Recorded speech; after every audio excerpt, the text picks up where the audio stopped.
Peace, crochet friends. Welcome back to the channel. Today I am sharing with you another wonderful crochet book. This is Hooked on Shakespeare, which was published in 2023. And it's a wonderful book full of 15 projects and over 30 crochet patterns based on the characters from the plays of William Shakespeare. This book was written by Gurinder Kaur Hatchard. Hopefully I said that correctly. And it's a wonderful book I'm going to share with you today. We're going to take a look inside at the characters that you can create. I'll also show you the project that I made from this book. And I'll also share with you some tips on how you can use these dolls and characters for your practice. Here we have Hooked on Shakespeare. One of the things I like about the book is that it is a hardcover book, so it's easy to keep it open as you're looking at the patterns. This book was published in 2023, so it's fairly new, and the author has a wonderful website she's provided for crochet tutorials, beginner techniques, how to get through the patterns in the book. It's very thorough instructions on the website, and I'll put the link in the description of the video here. Now, the patterns are written in UK terms, so if you're not familiar with those terms, there is a chart here in the book to help you understand the stitches. Okay.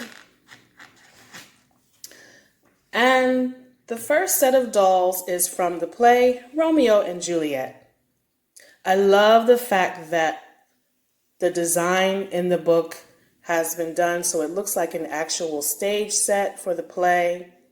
And I love the fact that she's using different colors for the skin. It's a very multicultural book. This is Romeo and Juliet. My only love sprung from my only hate. Too early seen unknown, and known too late. Okay, our next pattern is for Macbeth. Now, I remember Macbeth from 11th grade high school. We had to read Macbeth. Actually, no, I believe it was 10th grade.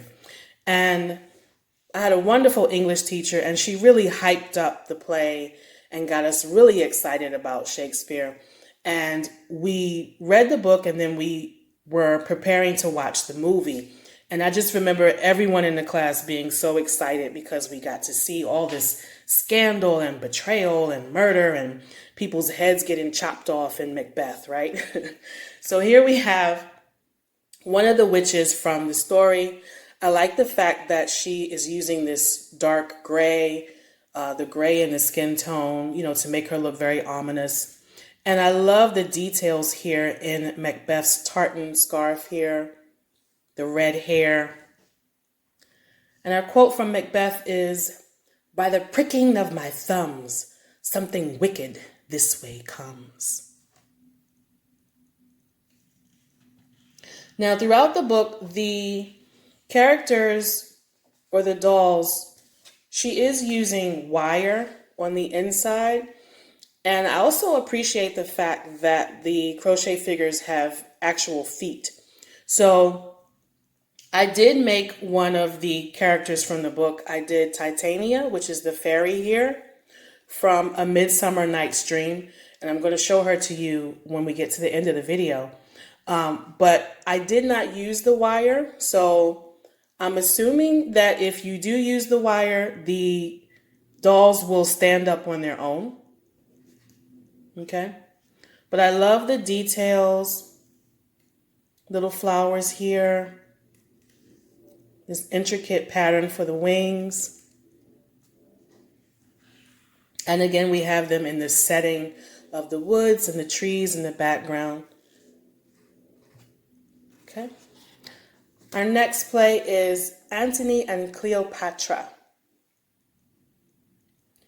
Let Rome in Tiber melt, and the wide arch of the ranged empire falls. Here is my space. I love these little sandals that she's made.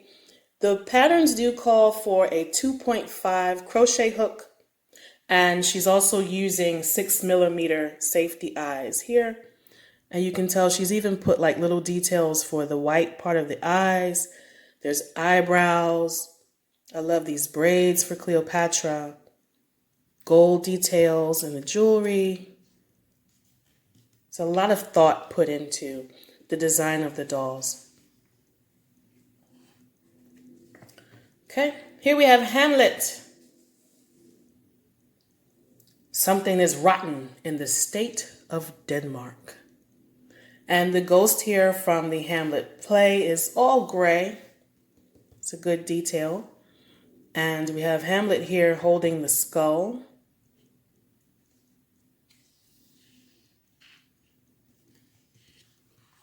And we have the castle in the back. Okay, our next play is Henry VIII. Again, check out Henry's dress here. His gown, and lady, this is Anne Boleyn. But I love the hat, and she's used this fuzzy yarn for the details, the fur of the coat and around the hat.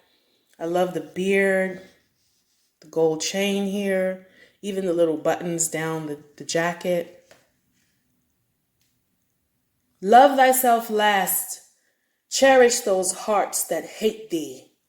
Corruption wins not more than honesty. Okay. Our next play is Julius Caesar. Again, I'm loving these details here. And even the crown on his head. And look at the little sandals. The fault, dear Brutus, is not in our stars, but in ourselves.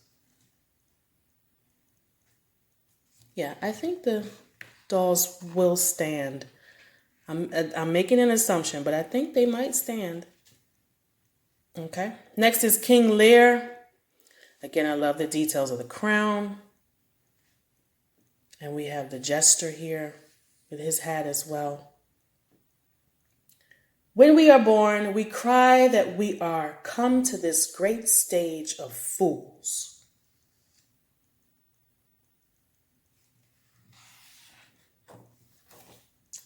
And next is Much Ado About Nothing.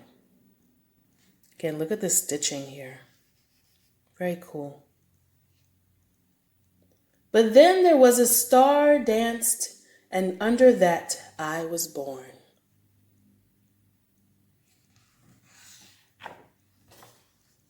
Next is The Tempest.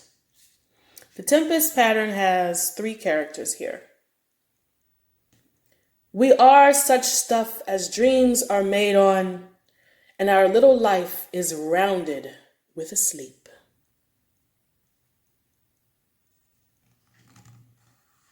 I imagine putting all these little strands of hair in will take some time. Okay. Next is Othello. Oh, beware, my lord, of jealousy. It is the green-eyed monster which doth mock the meat it feeds on. And I even like in here, he's got the facial expressions, the eyebrows are down. We have the beard here on Othello. He's very decked out in this costume. And next is The Winter's Tale. Pursued by a bear. I'm curious to know where she found this little miniature sword. But that is a great little detail. And again, she's added the fur to the coat here. A little belt to hold the sword. And here's the bear. And the bear's got details for his claws.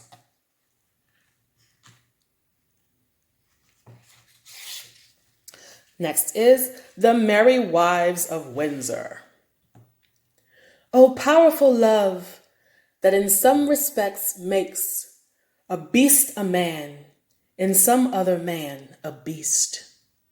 Here we have 3 characters here for this pattern.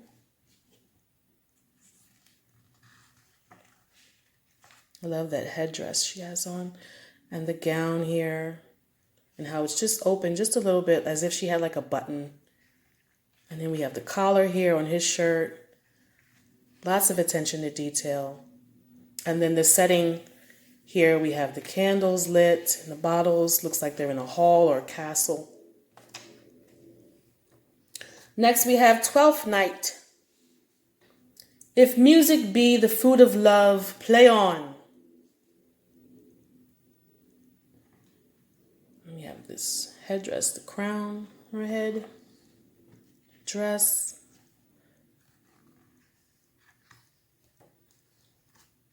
And the last pattern in the book is William, or as she calls him, William Shakespeare. Shall I compare thee to a summer's day? And here he is.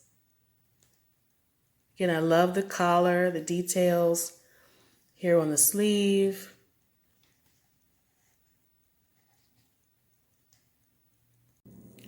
So here I have finally completed the wings for the fairy Titania. It took me 3 attempts to get the wings right. I think it was because I'm just not used to working in this chain and mesh style when I'm following a pattern. I had to get used to that, but I'm glad I did it because now I've learned how to do it. I feel like I'm pretty confident in doing it again. And the pattern is written very well. She's designed it very well because you can clearly see which wing is supposed to be the left and which is supposed to be the right based on the shaping here. Okay, so I'm happy with the way the wings came out, and now we're going to sew them to our doll.